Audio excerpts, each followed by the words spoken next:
"No one is looking for grandmotherly designs these days," Donovan remarked with a condescending laugh, his voice bouncing off the glass walls of the meeting room.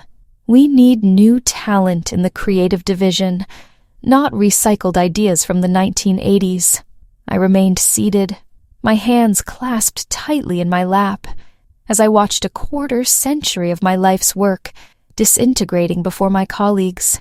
The late afternoon light poured through the tall windows of Ethelgard Design's downtown Sedona office, stretching long shadows over the polished conference table, where my professional life was being picked apart, like an unsuccessful prototype.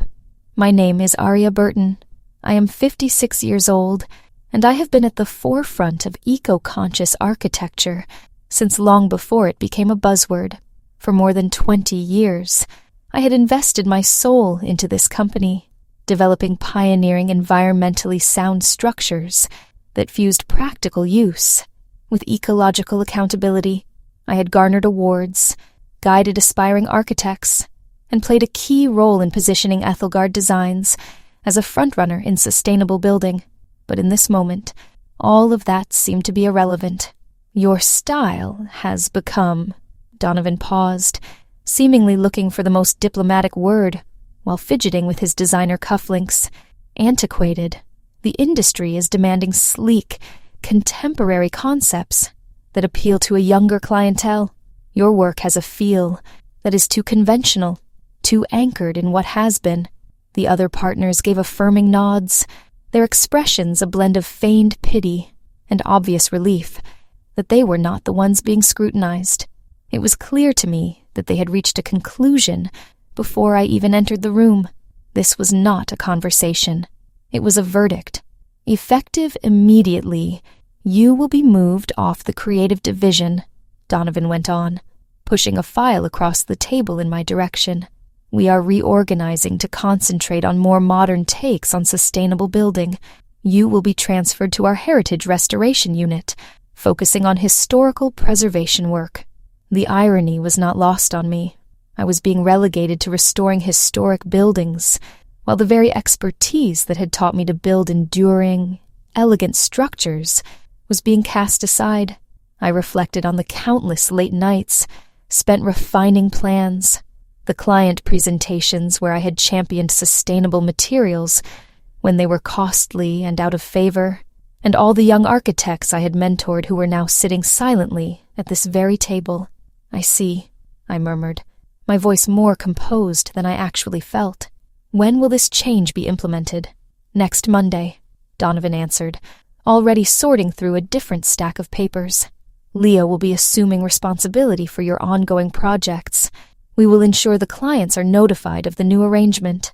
As I collected my belongings and headed for the exit, I saw my most recent project sketches still pinned to the display board, plans for a groundbreaking, eco-friendly residential development that married solar power with natural airflow systems. Donovan had no idea that those antiquated ideas were poised to show him just how mistaken he was. Walking back to my office, I attempted to make sense of what had just occurred. The corridors of Ethelgard Designs now felt unfamiliar, less like a second home, and more like a place where my presence was simply endured.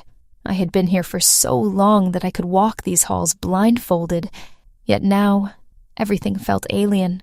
I started at the firm right after finishing my master's degree, at a time when eco-conscious architecture was a niche field rather than a mainstream practice. My mentor, Beatrice Cromwell, had established the company with a commitment to constructing buildings that existed in harmony with their surroundings. She had retired 5 years prior, selling her stake to the current partners, and with her departure, the spirit of the company I had helped to shape vanished. Donovan Kessler had been aggressively moving up the corporate structure ever since, prioritizing profitability over integrity. He preferred eye-catching designs that photographed well for architectural magazines, but frequently compromised long-term sustainability for short-term visual appeal. His version of innovation was integrating smart home gadgets into otherwise standard buildings and marketing them as groundbreaking. I thought of my daughter, Juliet, who resided in Seattle with her 2 kids. She had frequently questioned why I remained at a company that so clearly did not appreciate my work. "Mom, you could launch your own firm," she would tell me during our weekly video chats.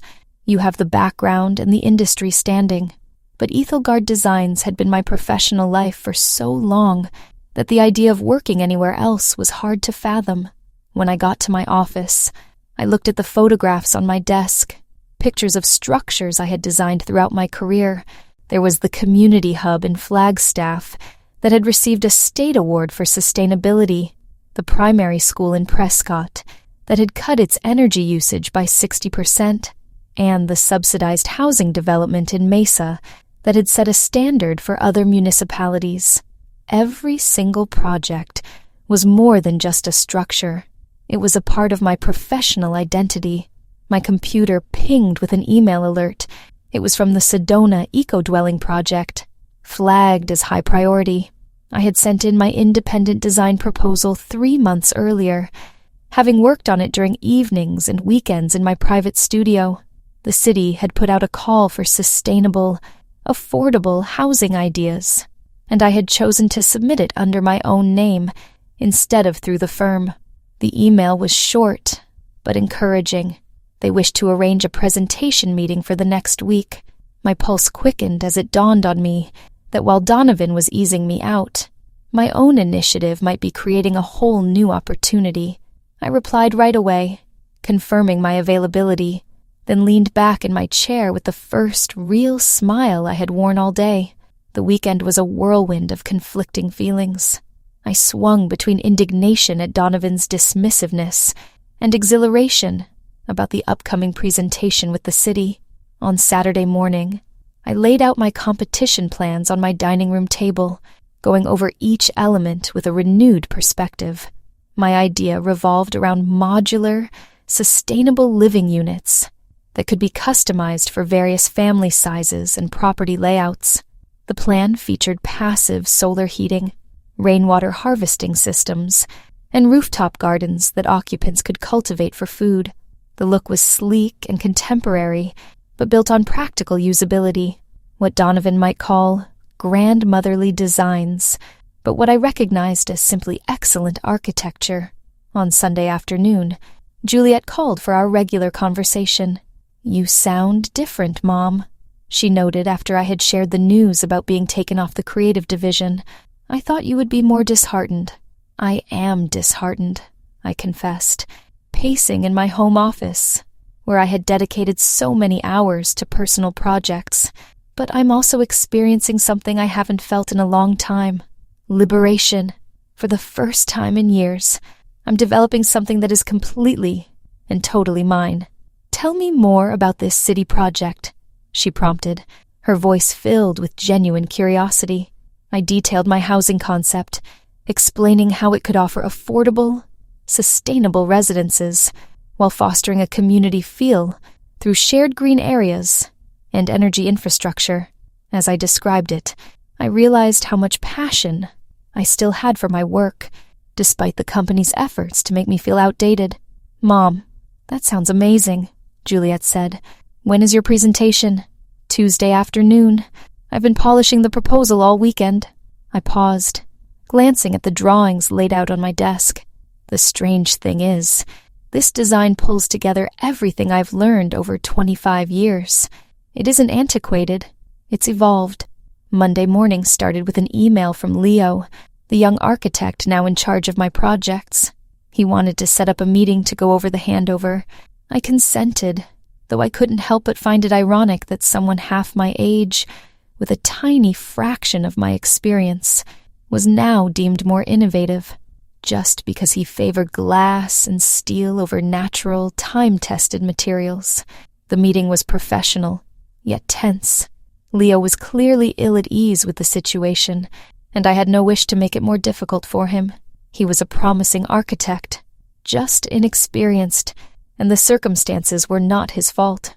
"I've gone over your current projects," he said, laying out files on the conference table. "Your work is truly remarkable. I hope I can deliver the same caliber of quality." "You will," I reassured him.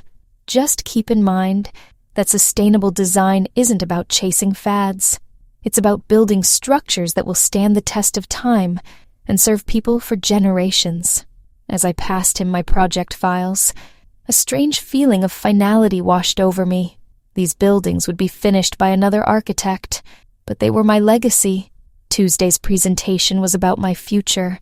On Tuesday morning, I got to the office early to finish packing up my things from the creative division area. The office was more peaceful than usual, as most of the team wouldn't be in until 8 a.m. I had always been an early bird, enjoying the quiet hours before the day's rush began. Donovan passed by my old desk as I was putting the last of my personal belongings into a box. "How's the move coming along, Arya?" he inquired, his tone implying that he was asking out of duty rather than real interest. "It's going well," I said, not lifting my gaze from the box I was packing. "I'll be fully relocated to the Heritage Department by the afternoon." "Excellent, excellent," he said, then stopped. "I trust you realize this decision was not a personal one. It's simply a matter of business. The firm has to remain competitive." I finally looked up at him. This man who had spent the last 5 years systematically dismantling everything Beatrice Cromwell had created. "I understand perfectly, Donovan. Sometimes a change is precisely what is needed." He seemed content with my answer and proceeded to his corner office. What he was unaware of was that in 3 hours, I would be presenting to the Sedona Eco-Dwelling Project Committee, potentially kick-starting a new phase of my career that would make his idea of competitive seem incredibly short-sighted. At 1 p.m., I left the office for my meeting, telling my assistant I had a dental appointment.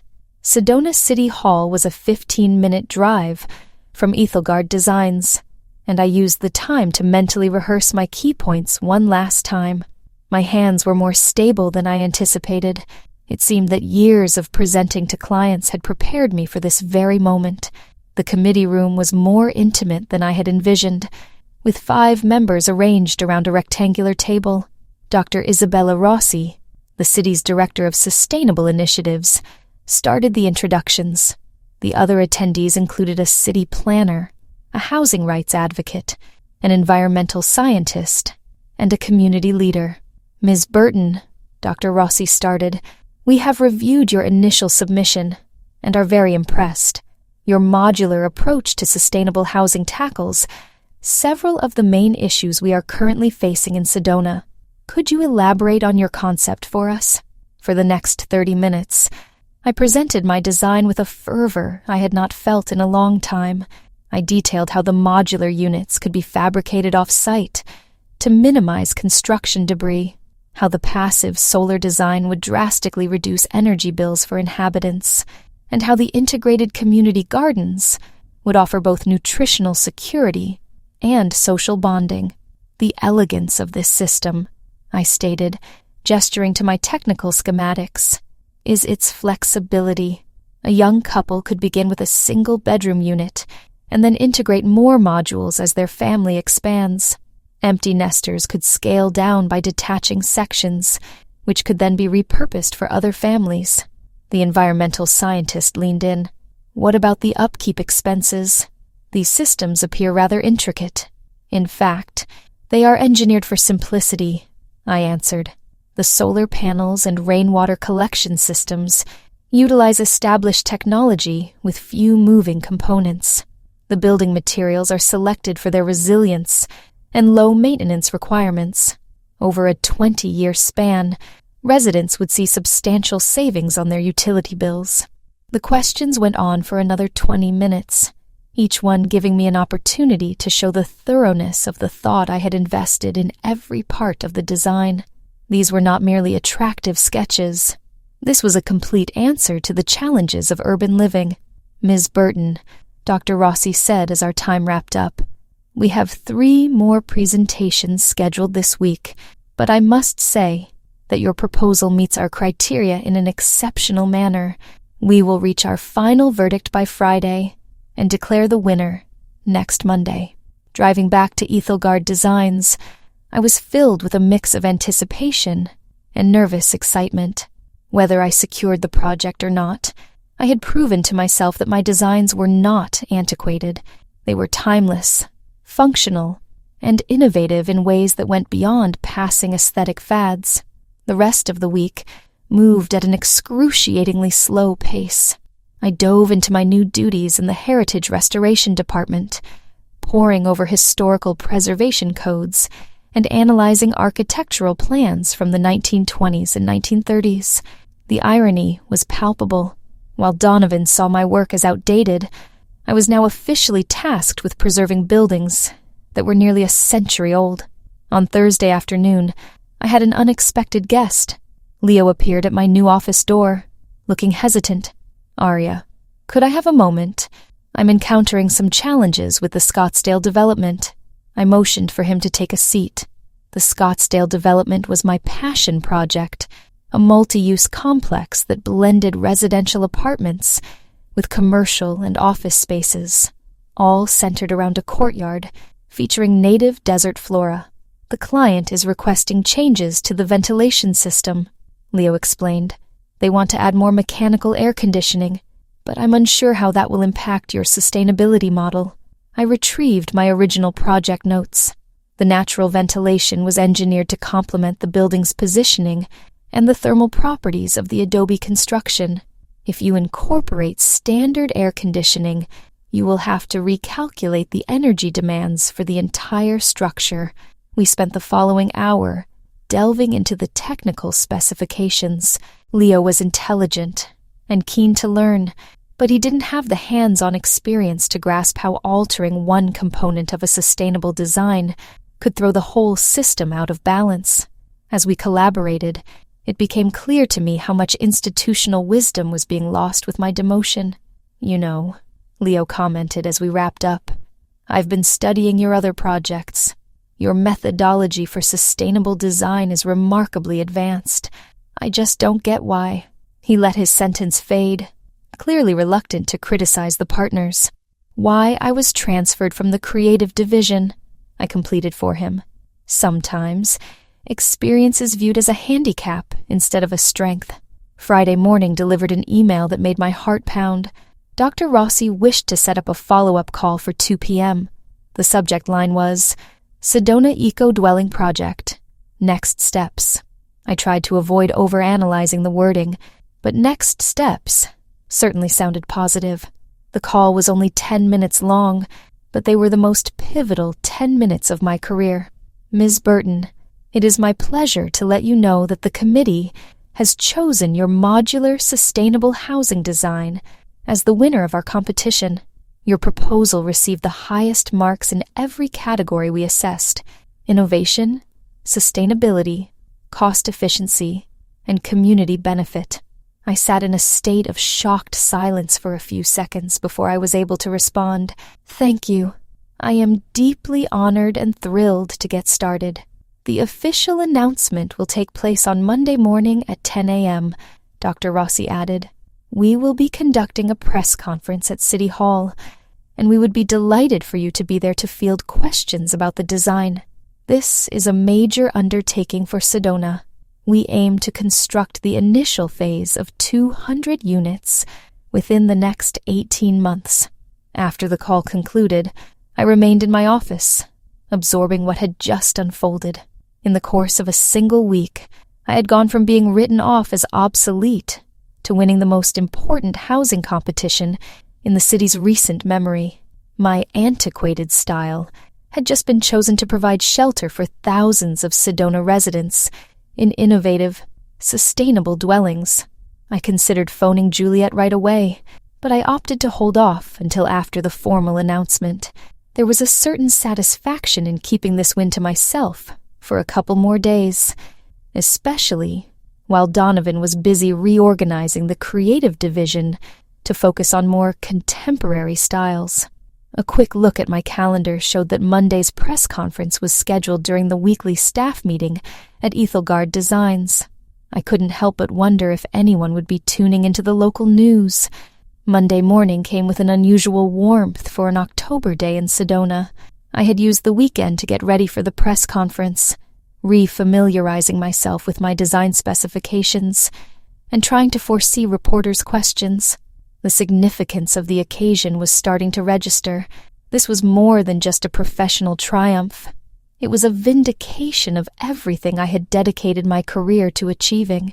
I got to City Hall 30 minutes ahead of schedule, wanting some time to gather my thoughts before stepping in front of the cameras. Dr. Rossi greeted me in her office, joined by Mayor Evelyn Hayes and a few other city officials. Ms. Burton, before we get started, I want to express how deeply impressed we were with your presentation, Mayor Hayes said. This housing project is the future of sustainable urban living, and your design is set to become a benchmark for other cities throughout the Southwest. The press conference took place in the main atrium of City Hall, attended by local television crews, newspaper journalists, and correspondents from architectural journals. As I stood at the lectern next to the mayor, I thought about all the late nights I had poured into this design in my home studio, never dreaming it would culminate in this moment. Today, we are thrilled to reveal the winner of Sedona's eco-dwelling project, Mayor Hayes started. After evaluating submissions from firms all over the region, we have chosen a pioneering modular design that will offer affordable, sustainable housing and cultivate dynamic communities for our citizens. She gestured to me, and I stepped up to speak to the attendees. This design is the product of 25 years of learning how to build structures that benefit both people and the planet, I began. These homes will consume 60% less energy than standard housing, while also providing residents with gardens, shared community areas, and the adaptability to modify their homes as their circumstances evolve. The questions from the press were insightful and specific. A journalist from the Sedona Sentinel inquired about the construction schedule, while a writer from Canyon Architectural Quarterly wanted details on how the design catered to Sedona's distinct climate. With every response, I felt my self-assurance build. Ms. Burton, a reporter from Channel 12, asked, "I believe you are an architect at Ethelgard Designs. How does your firm view this selection?" I paused, selecting my words with care. This was submitted independently. I created this design on my own time, drawing from my personal expertise and my vision for sustainable living. As the press conference wrapped up, I saw some recognizable faces in the audience. News had clearly traveled fast within Sedona's architectural circles. I spotted peers from other firms, past clients, and even a few current employees from Ethelgard Designs who had evidently slipped out of work to be there. My phone vibrated with a text from Juliet. "Mom, I just saw the news online. I am so incredibly proud of you." Her words were followed by a series of celebratory emojis. The drive back to Ethelgard Designs was surreal. I had just been named the winner of the city's most prominent housing competition, yet I still had to go back to my desk in the Heritage Restoration Department and act as if it were just another Monday. As I entered the office lobby, I could feel people watching me. The news had definitely made its way to the firm. Brenda, the receptionist, flashed me a knowing smile and a thumbs up. Several junior architects paused their discussions to offer their congratulations. I managed to get to my office without running into Donovan, but I knew that a confrontation was unavoidable. My phone was already ringing with calls from journalists seeking follow-up interviews, and my email was overflowing with congratulatory notes from colleagues throughout the industry. By lunchtime, it was evident that my antiquated style had become the most discussed architectural concept in Sedona. The irony was exquisite, but I was not done yet. Donovan materialized at my office entrance at 1 p.m., his face a carefully constructed mask of professionalism that failed to conceal his annoyance. "Aria, my congratulations on winning the competition," he said, stepping in and shutting the door behind him. "A remarkable accomplishment." "Thank you," I answered, not looking up from the historical preservation plans I was examining. "I'm glad the city found merit in the design." "I'm interested," he went on, taking the chair opposite my desk. When, exactly, did you create this proposal? I don't remember seeing any modular housing ideas in your recent work portfolio. I put down my pen and looked him straight in the eye. I developed it in my personal time, using my home studio. The entire design process spanned about 6 months, mostly on evenings and weekends. Donovan's jaw tensed almost imperceptibly. I see. And it never occurred to you to bring this to the firm's attention. After all, Ethelgard Designs has been your professional base for 25 years. The competition rules explicitly stated that submissions could be from either individual architects or firms. I replied calmly. I opted to enter as an individual. But you must grasp the implications here, Donovan insisted. You are an employee of Ethelgard Designs, securing a major city contract just a few days after a departmental restructuring. It could give the impression that we are failing to acknowledge our own talent. I nearly chuckled at his nerve. The competition was announced 4 months ago, Donovan. The submission deadline was 3 months ago.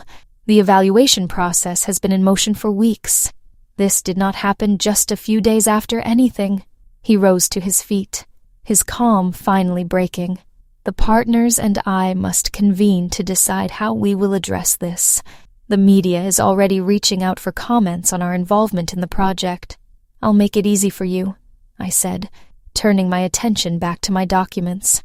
I will be managing all press communications myself. By Tuesday morning, the story had built a momentum that no one had foreseen. The Verde Valley Commerce Chronicle published a front-page story with the headline, Local Architects' Independent Design Secures City Housing Project, featuring a sidebar piece on the rising prominence of sustainable architecture in the Southwest. Even more importantly, the Architectural Perspective, the industry's most esteemed journal, had featured the story. Their online piece, Innovation Through Experience, How 25 Years of Practice Forged an Award-Winning Design, offered a thorough examination of my modular housing concept and included commentary from sustainable design authorities, who lauded the approach. Donovan scheduled an urgent partners meeting for Tuesday afternoon. I found out from Leo, who had been tasked with gathering all documentation related to my past projects for the firm. They want to review everything you've worked on in the last 2 years, he informed me, looking uneasy. Donovan specifically requested a review of your project files for any possible links to the winning design. I almost pitied them. They were desperately trying to find a way to take partial credit for my achievement, failing to see that this design was rooted in a philosophy entirely different from anything Ethelgard Designs had promoted under Donovan's direction. Wednesday brought the call I had been anticipating. It was Donovan, his voice heavy with feigned excitement. Aria, the partners have been reviewing your recent triumph, and we wish to put forward a proposal that works for everyone. We are willing to reinstate you to the creative division as the lead sustainable design architect. We would also like to explore how Ethelgard Designs could act as the primary firm for your housing initiative. I allowed a few seconds of silence to pass before I answered. I value the offer, Donovan, but I am perfectly happy in my current position. Regarding the implementation, I will be collaborating directly with the city's chosen construction firms. His sharp gasp was clear through the phone. Aria, you must see the mutual advantage here. The firm's resources, our established connections with contractors. The city has already chosen its preferred partners. I cut in gently. The matter is settled. On Thursday morning, I handed in my letter of resignation to Ethelgard Designs. After 25 years, the time had come to launch my own practice. The Sedona Housing Project would be my first major client, but my phone had been ringing non-stop since Monday's news broke. Architectural firms from all over the country were getting in touch, eager to talk about potential partnerships or licensing deals for my modular design concept. Donovan made one last-ditch effort to persuade me, showing up at my office as I was packing up my personal effects. This is a poor decision, Aria. You're giving up decades of security for what could be a fleeting success. I glanced around the office I was about to leave, then at the man who had tried to convince me I was obsolete. Donovan, you once told me that no one wanted grandmotherly designs anymore. As it turns out, you were mistaken about what people truly value.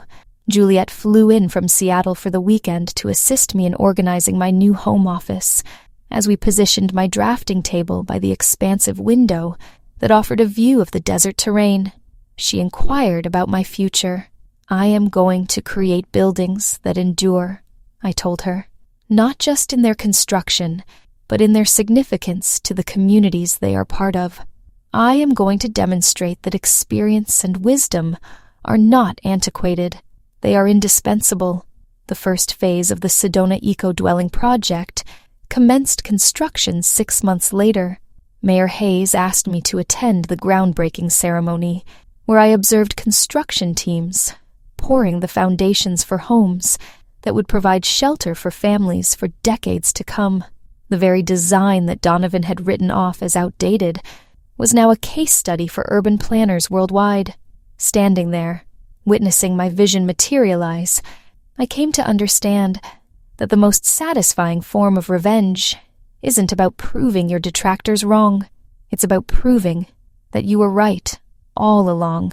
My transition from a dismissed employee to an independent architect had shown me that genuine innovation doesn't come from chasing fads, but from a deep understanding of timeless principles applied to the challenges of today.